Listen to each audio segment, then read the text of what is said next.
Disclaimer: no animals were harmed in the making of this video.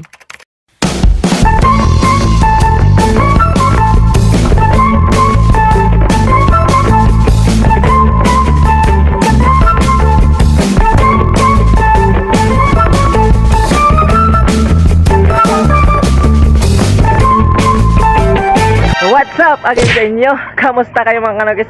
So ngayong araw is medyo inagahan natin kasi nga papainumin natin yung ating mga alagang sisiyo na nando doon. Kasi nga yung droppings nila kagahapon is nakita ko medyo mamula-mula. At andito yung kanilang nanay, ayan. Hiniwalay ko muna mga kanokis. Nang sa ganun kapag tayo nagpainom na antibiotics for prevention is hindi niya kakahigin kasi nga kapag tayo naglagay ng patubig doon, kinakahig niya kaya natatapon, sayang. Kaya andito yung kanilang nanay na Hutch Claret. Ayan siya, oh.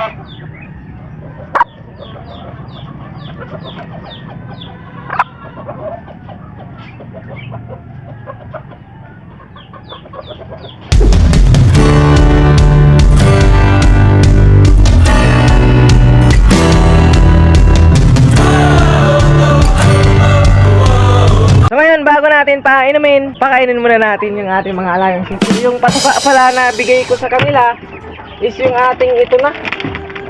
Yan, oh, ano, yung ating 1 to 4 months na developer. Although mayroon pa naman tayong ayan, dalawa na natira na chicks booster. Kaso nga lang, doon na agad yung ipapakain ko mga kanokis sa kanila.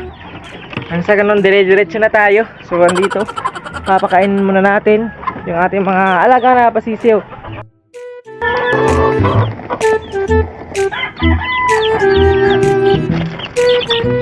Wow!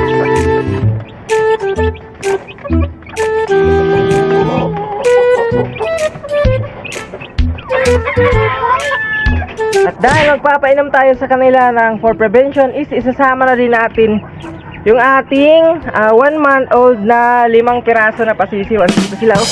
Napaka-mailap lang. So, papakainin din natin sila at yung syempre yung patoka naman is ganun pa din. Ayan, yung ating 1 to 4 months.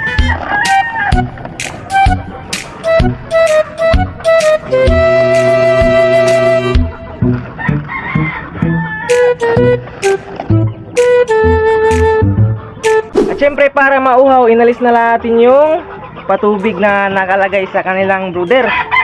Nang sa ganon, medyo mauhaw talaga pagka nagbigay tayo ng for prevention na inom agad nila, alright?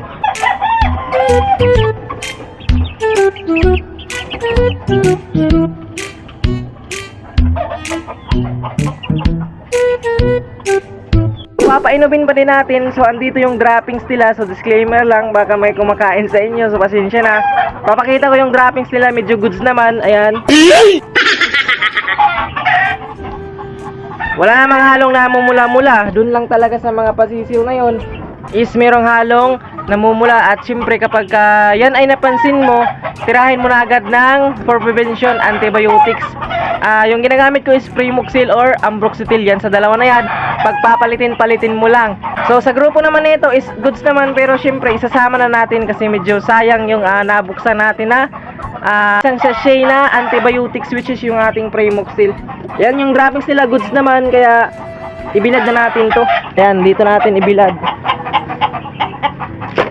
Nang sa ganun maarawan para for disinfectant na rin, alright? And so ginagawa natin yan kasi nga para ma-bacterial flushing talaga yung ating mga alagang sisiyo. Nang sa ganun mawala kung ano man yung posibleng mamuong karamdaman ng ating mga inalagaan sisiyo kasi nga sila ay nagdumi or nag-droppings na may kulay pula. Alright? So alam nyo na kung ano yon. Dati nasubukan ko rin ng ganyan, hindi ko pinapansin, wala akong pinapainom na kahit na ano. At syempre kapag wala tayong ginagawa, di natin namamalaya na nagkaubusan na pala yung ating mga pasisiw. Pero sa ngayon, dahil meron na tayong idea kung paano yung dapat gawin, syempre napainom agad natin ang for prevention. At syempre kapag nagawa natin yun, naagapan natin yung ating mga sisiw kung ano yung iindahin nila na karamdaman na paparating pa. Alright? So ngayon medyo kasulukuyan silang kumakain. Ando doon.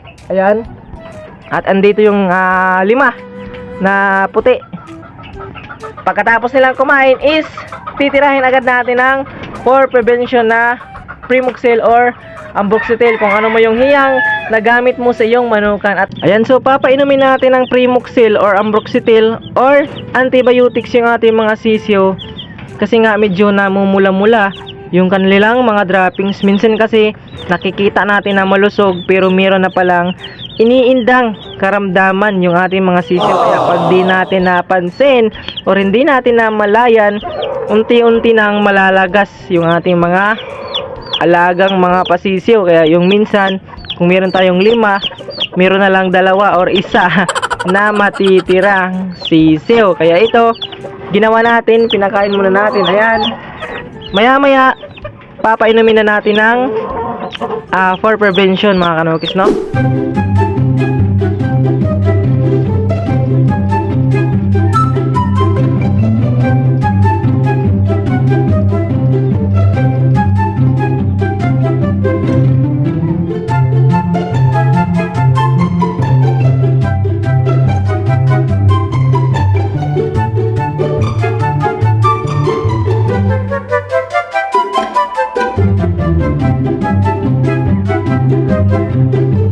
Dito nakapagtimpla na tayo, papainumin na natin yung ating mga alagang pasisiw.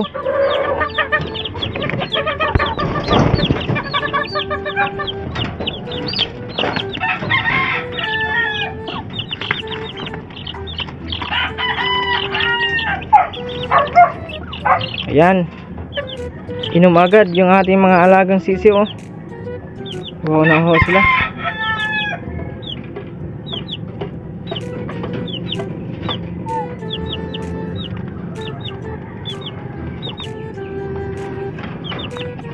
Dito lipat na natin sa kabilang pasisiw yung ating tinimplang Primoxil, kasi nga medyo nauho na din yata to yung ating mga, ayan, pasisiw na yan.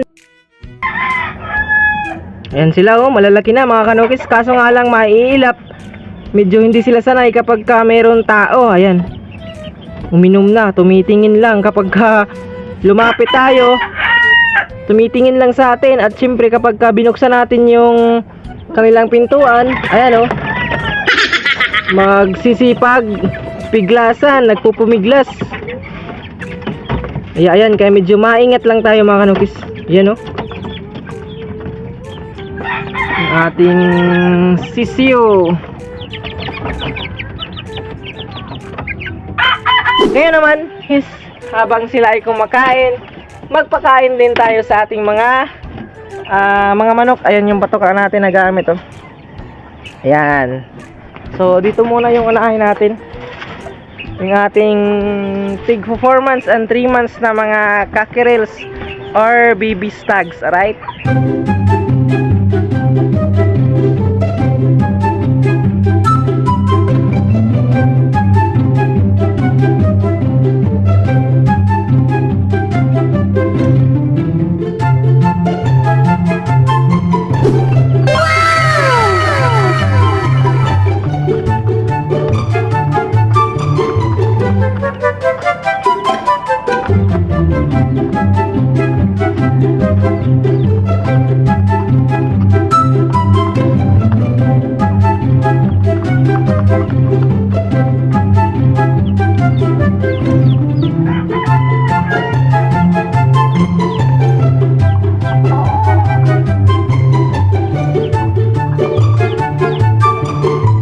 So dito naman tayo kay SBR na nag-iitlog sa ngayon.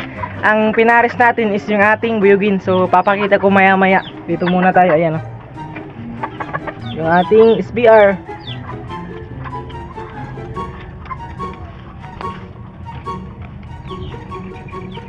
Yan, so dito naman tayo sa ating, ay dito pa pala yung nanay ng ating sisi, oh, si Hatch Claret.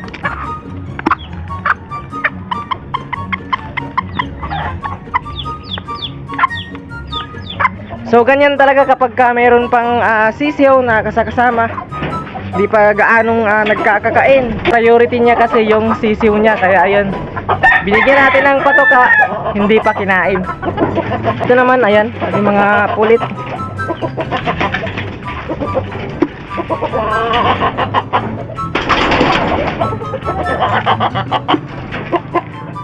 Diretso tapo na tayo. Ayan.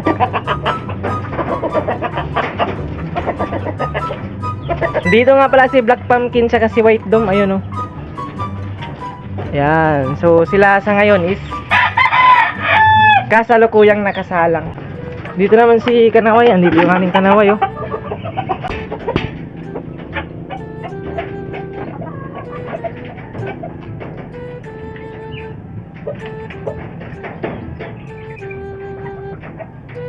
Ito naman si Buyugin. Ayan, oh.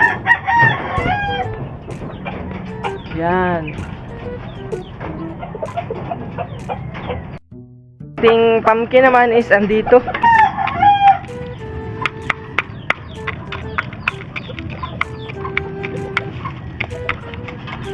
So, sinimplihan lang natin yung pag-alaga sa ating mga alagang pasisyo. At syempre, bilang pagtatapos na ating video for today, shout muna kay Henry Boriro, shoutout kay Malik Bianca, shoutout na rin kay Jan Baro, shoutout kay Jan Castillo, at syempre kay Pulo Backyard. Hanggang dito na lang for today's video mga kanogis. Maraming salamat sa lahat ng nag-subscribe, nag-like, nag-comment, nag-share, at sa lahat ng mga nanood sa ating gawang video sa Peace out.